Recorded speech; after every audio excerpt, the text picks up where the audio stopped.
welcome back to the Prepared Mind channel. I want to thank everybody again for coming back, checking out what we're talking about, share your ideas, and today we're going to do a little bit of that. I want to cover something that was shared with us. It came from Miss Millie, had to do with, we can't really fix what the government does.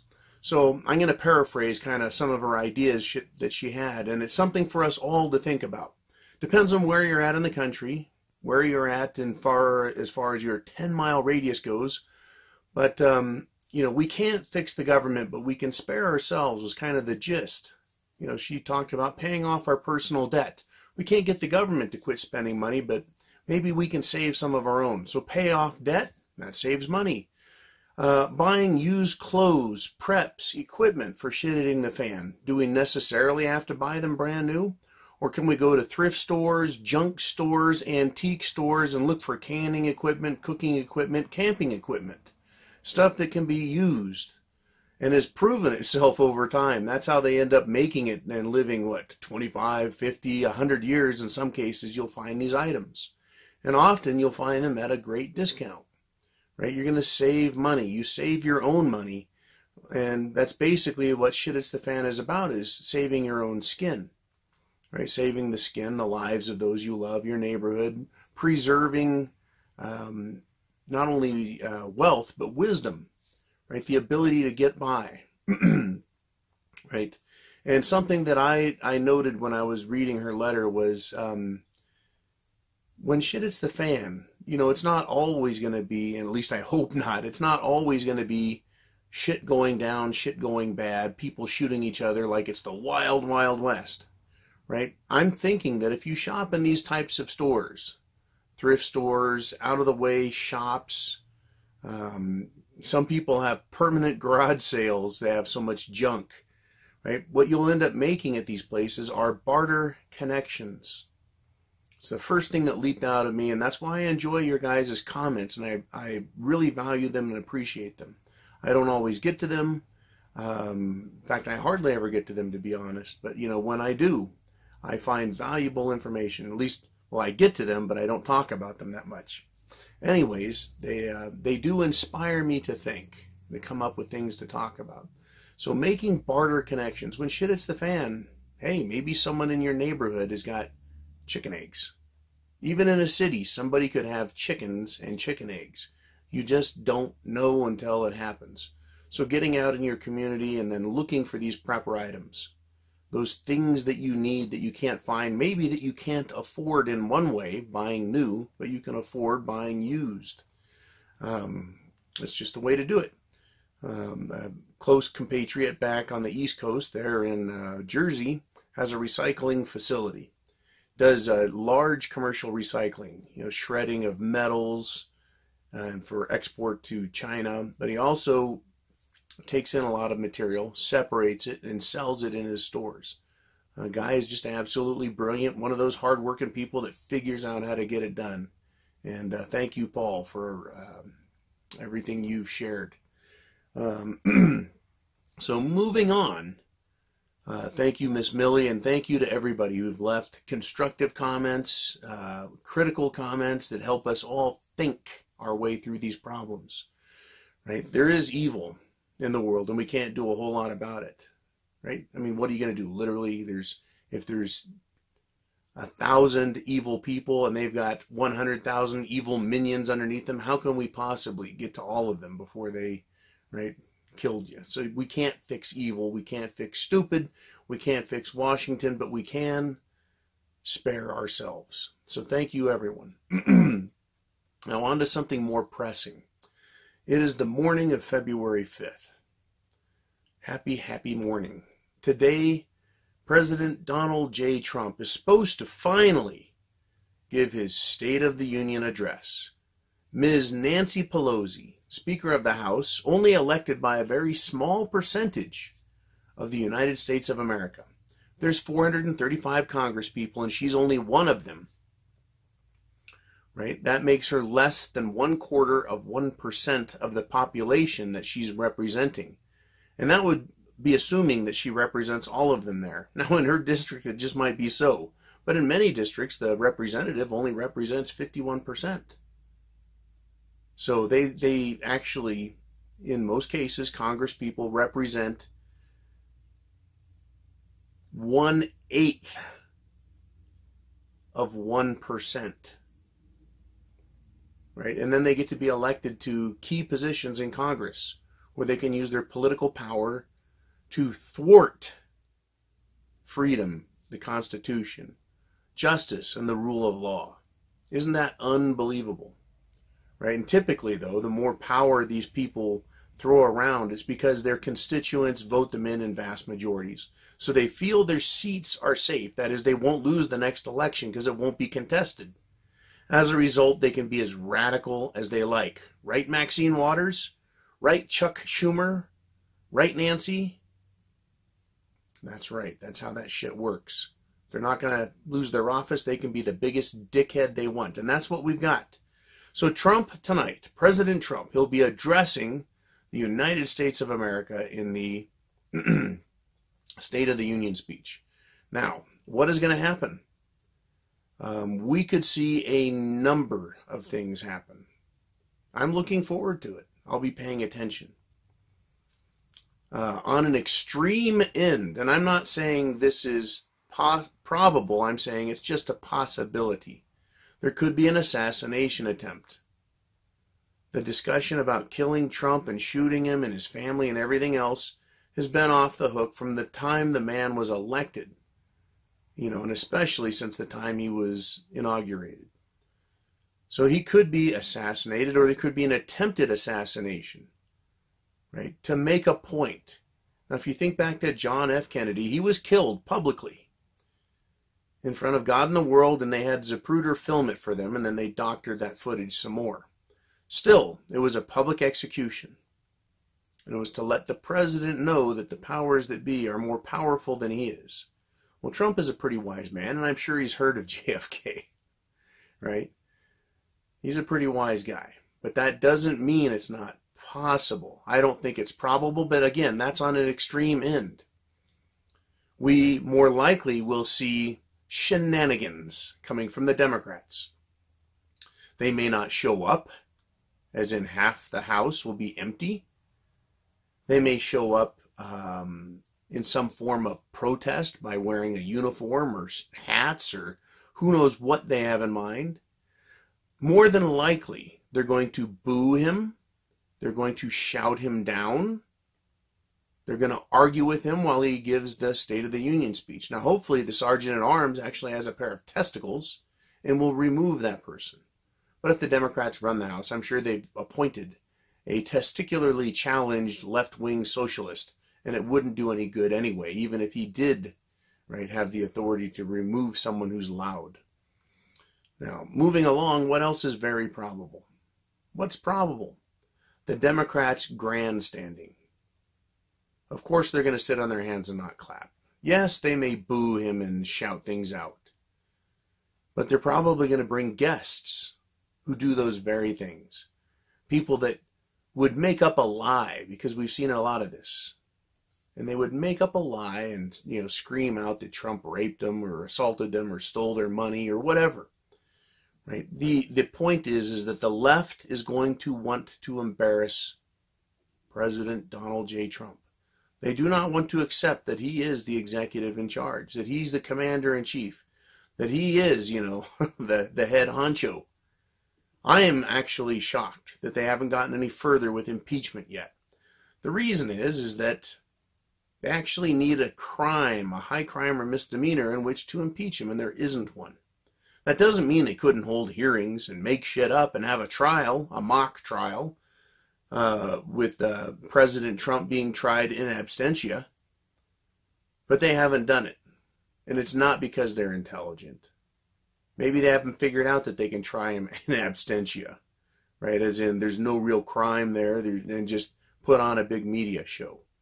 Maybe they've decided that enough of the Democrat Party hates Trump so bad they don't have to go that extra yardage. Who knows what they're thinking?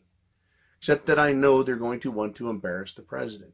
The purpose of which is not to prove that they're right to anyone, but rather to rally their troops.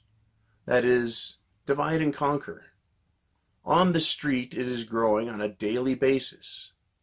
This hatred of the other party. Whether you're on the right, you hate the left, or whether you're on the left and they hate the right. The partisan divide is growing wider and more rancorous. And this State of the Union, I think, is going to show us exactly how crazy the left is. I'm going to be watching. It's going to be interesting. And I'll be shocked if it isn't. I'll be more shocked if it isn't. I expect them to be a bunch of lunatic ding-dongs. But where I want to go with this is The Purge. The Purge are those movies, and they have to do with political action, and once a year or whatever, you go around and you kill the people you don't like, and it's a way to help the country in some fantastical way. It's obscene.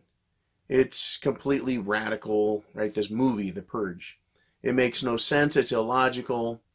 Yet, who are we dealing with on the left? Radical, ideological, illogical partisans. They are crazy. They're out of their mind crazy. And they're going to do all they can, right? As soon as they feel empowered, as soon as they feel triggered, as soon as they feel microaggression coming against them, they're going to act out. You see, this is part of the progressive nature of decadence. Right now, the West is decadent. Right? It's fashionable to emasculate yourself if you're a man. It's fashionable to do what? To bring down our traditions and our cultures if you're a leftist.